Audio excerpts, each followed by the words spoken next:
Hello friends, मैं Shaivya Pandey. Welcome back to my YouTube channel Learning Loop. Friends, today's my topic is concept of rectangle and three point rectangle tool. आज की video tutorial में मैं आप लोगों को rectangle and three point rectangle tool से related कुछ मेथड्स बताने जा रही हूँ. तो चलिए देखते हैं.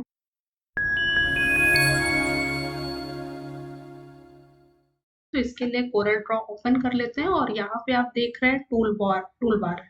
ठीक है, यहाँ से आप रेक्टेंगल टूल पिक कर लेते हैं. इसका शॉर्टकट F6 होता है. तो अगर आपको डायरेक्टली एक्टिव करना हो तो आप F6 बटन प्रेस करके इस टूल को एक्टिव कर सकते हैं या फिर आप यहाँ से भी ले सकते हैं. ठीक है, रेक्टेंगल ड्रॉ करने के लिए यहाँ से गाइड लाइन ऑन कर लीजिए ड्राइंग एरिया पे और उसके बाद आप रेक्टेंगल जब ड्रॉ करते हैं तो आप देख रहे हैं कि ये टॉप बॉटम लेफ्ट राइट कैसे भी आप रेक्टेंगल को ड्रॉ कर सकते हैं. ठीक है, तो आप माउस बटन को जब आप प्रेस करते हैं तो रेक्टेंगल ड्रॉ होता है. ठीक है, अगर आपको टॉप में करना है तो आप टॉप में भी ड्रॉ कर सकते हैं, लेफ्ट में भी ड्रॉ कर सकते हैं, राइट में भी ड्रॉ कर सकते हैं और बॉटम में भी आप इसको ड्रैग करके ड्रॉ कर सकते हैं. ठीक है, तो एक ये मेथड होता है. अगर आपको स्क्वायर ड्रॉ करना हो तो स्क्वायर के लिए आप कंट्रोल बटन प्रेस करते हैं. जब आप कंट्रोल बटन प्रेस करेंगे तो स्क्वायर जो होगा वो माउस के left button plus control button को प्रेस करने से कॉर्नर से स्क्वायर बनता है.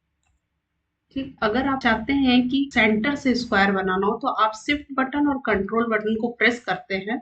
ठीक है, माउस बटन को होल्ड करते हैं. जब ये दोनों को आप प्रेस करके माउस बटन होल्ड करेंगे तो आप देखेंगे सेंटर से बन रहा है. ठीक है, सेंटर से क्या हो रहा है कि स्क्वायर बन जा रहा है. ठीक है, अगर आपको स्क्वायर परफेक्ट बनाना है तो आप इसके लिए शिफ्ट बटन और कंट्रोल बटन को प्रेस करते हैं. ठीक है, तो आप सेंटर से स्क्वायर बना सकते हैं. ओके, अगर आप केवल शिफ्ट बटन का यूज करते हैं, शिफ्ट बटन प्रेस करके माउस का लेफ्ट बटन को प्रेस करते हैं एक साथ तो देख रहे हैं रेक्टेंगल बन रहा है. ठीक है, ये 8 इसमें ब्लैक स्क्वायर है, सेंटर में एक्स का साइन है. जब आप पिक टूल से इसको सेलेक्ट करते हैं तो ये एक्टिव हो जाते हैं. ठीक है, जब आप इस पे सिंगल क्लिक करते हैं तो देख रहे हैं रोटेशन मोड आ गया जिसमें आप देख रहे हैं कि चार तो ये रोटेशन एरो है. जब मैं इस वाले साइन पे क्लिक कर रही हूँ इसको सीयर एरो कहते हैं. ठीक है, ये सीयर है और ये रोटेशन है. बीच में आप सेंटर पॉइंट देख रहे हैं. यहाँ पे जब आप सिंगल क्लिक करते हैं तो ये रोटेशन मोड में आ जाता है. इसको किसी भी एंगल में रोटेट कर सकते हैं, 90 डिग्री 40 डिग्री. और नहीं तो आप यहाँ पे देख रहे हैं रोटेशन का ऑप्शन दिया हुआ है. ठीक है, ये रोटेशन है, एंगल ऑफ रोटेशन.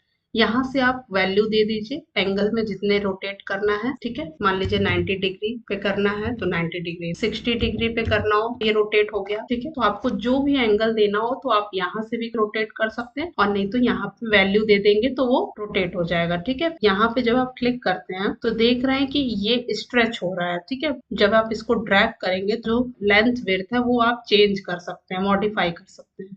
ठीक है, यहाँ पे आप देख रहे हैं ऑब्जेक्ट ओरिजिन, उसके बाद यहाँ पे लेंथ विड्थ का ऑप्शन है, यहाँ पे स्केल फैक्टर है. ठीक है, तो ये क्या होता है कि जब आपको सेंटर से कोई ऑब्जेक्ट ड्रॉ करना होता है, सेंटर में करते हैं तो सेंटर से ड्रॉ होता है. ठीक है, अगर आप टॉप करते हैं तो बॉटम में ड्रॉ होगा, लेफ्ट करते हैं तो राइट में ड्रॉ होता है. ठीक है, तो जब मैं रेक्टेंगल ड्रॉ कर रही हूँ यूनिट में आप सेलेक्ट कर सकते हैं जिसपे आपको वर्क करना हो, इंचेस में, मिलीमीटर में, जिसपे वर्क करना है वो आप यहाँ से सेलेक्ट कर लीजिए. तो मान लीजिए मुझे सेंटीमीटर पे वर्क करना है तो मैंने सेंटीमीटर सेलेक्ट कर लिया. यहाँ पे आप कोई भी वैल्यू दे दीजिए, मान लीजिए 3.4 दे देते हैं, एंटर कर. तो देख रहे हैं कि ये सेंटर पे चारों कॉर्नर जो है इक्वल है और सेंटर से ये ड्रॉ हो रहा है. ठीक है, ये जो भी साइज इसकी मेंटेन हो रही है वो सेंटर से हो रहा है. ठीक है, इसका प्रोपोर्शन एरिया जो है. ठीक, अगर आपको ये टॉप में देना है यहाँ पर आप कोई भी वैल्यू डाल दीजिए 3.6.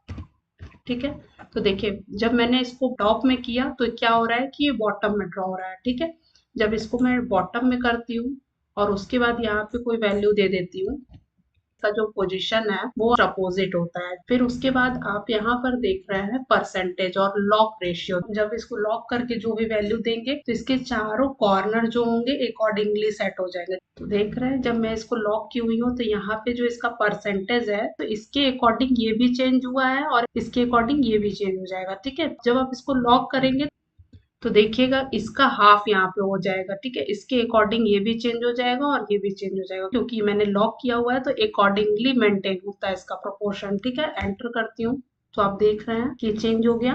ठीक है, लेकिन इसको जब मैं अनलॉक करती हूँ और अब यहाँ पे मैं वैल्यू चेंज करती हूँ, 20 करती हूँ और एंटर करती हूँ तो देखिए ये नीचे का एज इट इज बना हुआ है, ठीक है, लेकिन ऊपर में क्या हुआ है, विड्थ और हाइट देख रहा है कि उसमें चेंजेस आ गया है क्योंकि ये अनलॉक है, तो इंडिविजुअल में चेंजेस आएगा अनलॉक पे, ठीक है। अकॉर्डिंगली सारे सेट नहीं होंगे, लॉक करने पे इसके अकॉर्डिंग सारे सेट हो जाते हैं। यहाँ पे आप एक छोटा सा सर्कल देख रहे हैं, जब आप इस पे क्लिक करते हैं तो ये एक्टिव हो जाता है। तो यहाँ पे आप कोई भी वैल्यू दे सकते हैं, 50 डिग्री दे दी है, ठीक है, 20 डिग्री दे दी है, तो कोई भी आप वैल्यू यहाँ से दे सकते हैं। एंगल ऑफ रोटेशन पे क्लिक करें, यहाँ पे देख रहे हैं mirror horizontally and mirror vertically, ठीक है। तो आप इसको वर्टिकल में मिरर करना चाहते हैं कि हॉरिजेंटल में मिरर करना चाहते हैं। मिरर मतलब फ्लिप करना हो ऑब्जेक्ट को लेफ्ट टू राइट, आमने सामने, वो आप यहाँ से कर सकते हैं, ठीक है। तो जैसे मान लीजिए मैं यहाँ पे राउंड कॉर्नर लेती हूँ, ठीक है, और इसकी जो वैल्यू है इसको मैं टॉप लेफ्ट कॉर्नर की वैल्यू को इंक्रीज कर लेती हूँ, यहाँ से इसको थोड़ा बड़ा कर लेती हूँ, ओके। और इसको मान लीजिए मुझे मिरर करना है हॉरिजेंटल में, ठीक है। तो इस पे जब मैं क्लिक कर रही हूँ तो देख रहे हैं कि इसके सामने आया, यहाँ पे जस्ट आमने सामने मिरर होगा, ठीक है। ये हॉरिजेंटल होगा, ये वर्टिकल होगा। वर्टिकल में क्या होगा, या ऊपर जाएगा या नीचे जाएगा, या टॉप या बॉटम, ठीक है। यहाँ पे आप 3 टाइप्स की कॉर्नर देख रहे हैं। इसमें कौन कौन से कॉर्नर होते हैं? फर्स्ट जो कॉर्नर होता है वो होता है round corner, second corner scalloped corner होता है,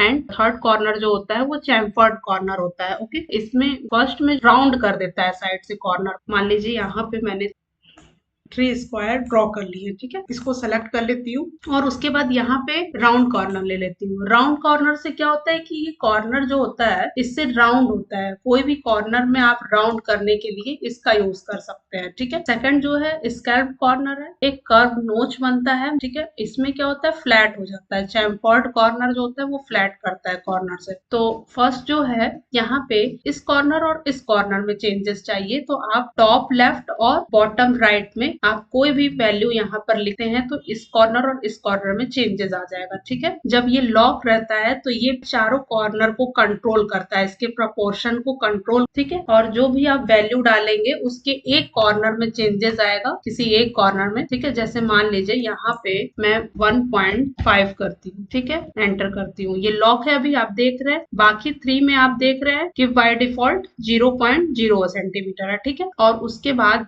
यहाँ पे एंटर कर, तो देख रहे हैं जब मैंने एंटर किया तो इसके जो चारों कॉर्नर्स थे इक्वल हो गए हैं क्योंकि मैंने लॉक किया हुआ है। तो वही मैं बता रही हूँ कि जब आप इसको लॉक करते हैं तो इसके चारों कॉर्नर्स इक्वल हो जाते हैं। यहाँ पे देख रहे हैं शेप टूल है। शेप टूल से आप कोई ऑब्जेक्ट आपने ड्रॉ किया है, आप चाहते हैं उसको मॉडिफाई करना, तो उसके लिए आप यहाँ से शेप टूल ले सकते हैं। जब आप शेप टूल लेते हैं तो यहाँ पे आप देख रहे हैं छोटे छोटे नोट पॉइंट है, तो इस पे जब आप क्लिक करते हैं तो आप एडिट कर सकते हैं इसको। तो ऑब्जेक्ट में अगर आप चेंजेस चाहते हैं, किसी एक पॉइंट पे आप क्लिक करते हैं और वो चेंज हो जाता है, ठीक है, देख सकते हैं, ठीक।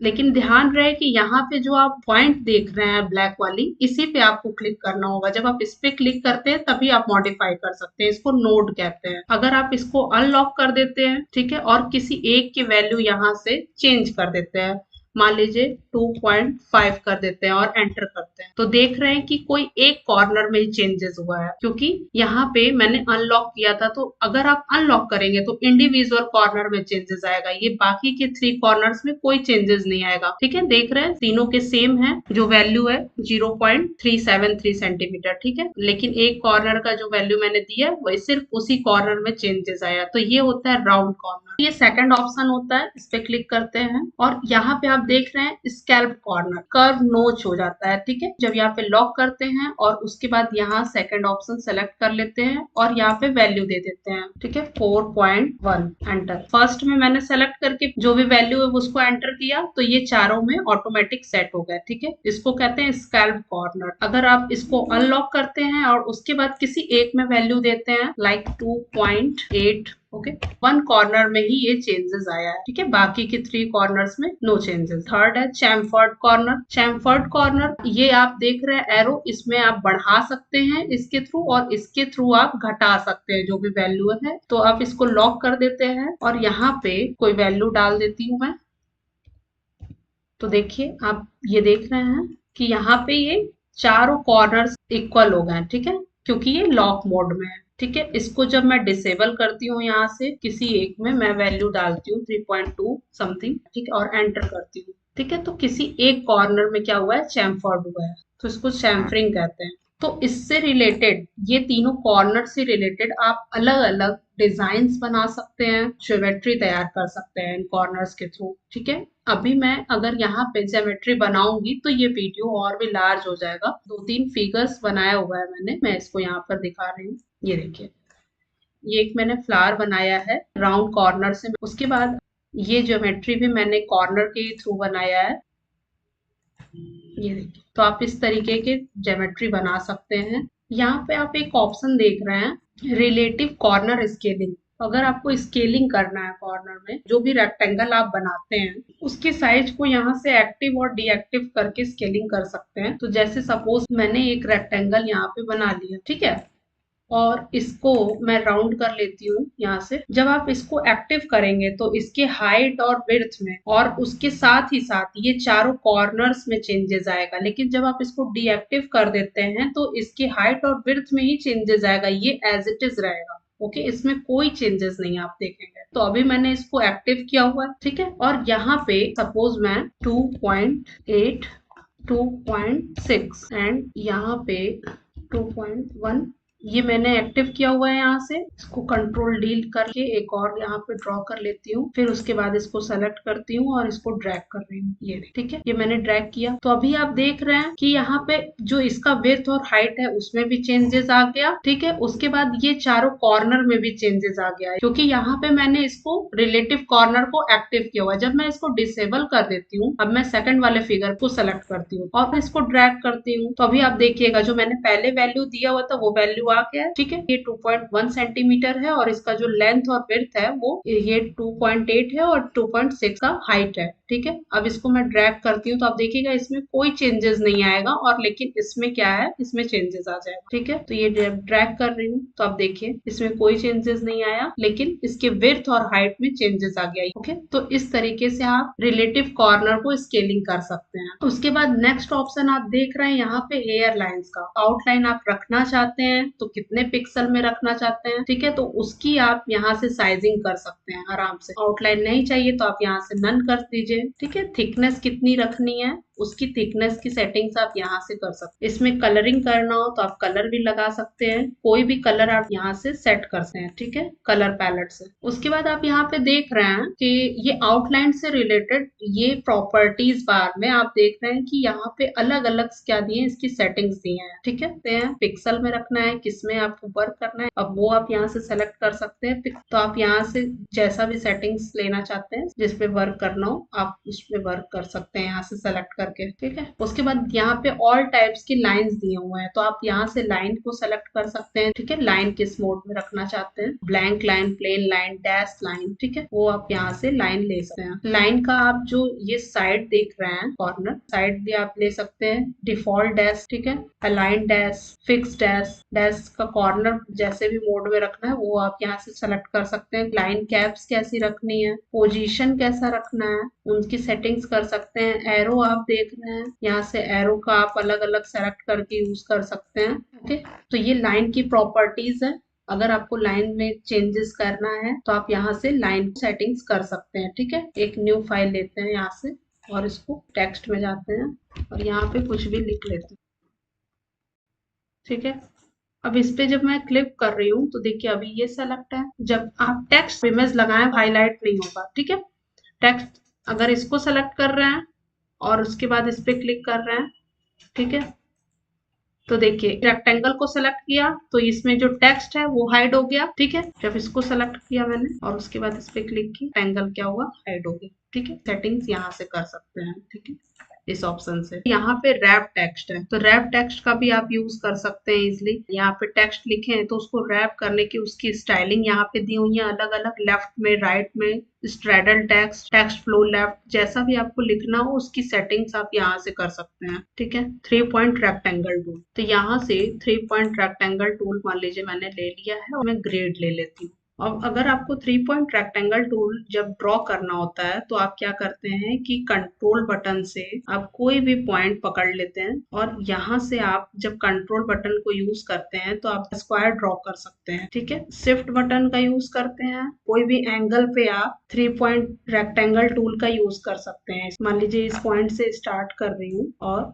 ये देख रहे हैं आप, इसको इस पोजिशनिंग करना हो तो आप कोई भी एंगल से आप इसको ड्रॉ कर सकते हैं। इसको रोटेट करके आप कोई ड्राइंग बना सकते हैं। ठीक है, आप रेक्टेंगल को ड्रॉ कर सकते हैं परफेक्टली। ठीक है, तो ये 3 पॉइंट रेक्टेंगल टूल होता है। सो आज की वीडियो ट्यूटोरियल में इतना ही। नेक्स्ट क्लास में मिलती हूँ। Thank you so much.